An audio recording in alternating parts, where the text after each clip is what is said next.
ঢাবি শিক্ষার্থীকে কুপ্রস্তাব দেওয়ার কারণে এই যুবককে যেভাবে লাঞ্ছিত এবং প্রকাশ্যে একটি শাস্তির আওতায় আনা হয়েছে, বাংলাদেশে নারী বিদ্বেষী কিংবা যারা ইফটিজিং রাস্তাঘাটে স্কুল কলেজ মাদ্রাসার শিক্ষার্থী কিংবা অন্যান্য সাধারণ শ্রমিক মহিলাদেরকে মেয়েদেরকে যারা ইফটিজিং শ্লীলতাহানির চেষ্টা মানে অন্য ধরনের অঙ্গভঙ্গি প্রদর্শন করে, তাদের ব্যাপারেও সরকার এবং সমাজের গণ্যমান্য ব্যক্তি যদি এই ধরনের পদক্ষেপ গ্রহণ করে,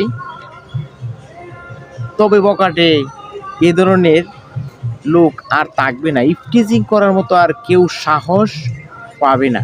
কুপ্রস্তাব তো অনেক দূরের কথা।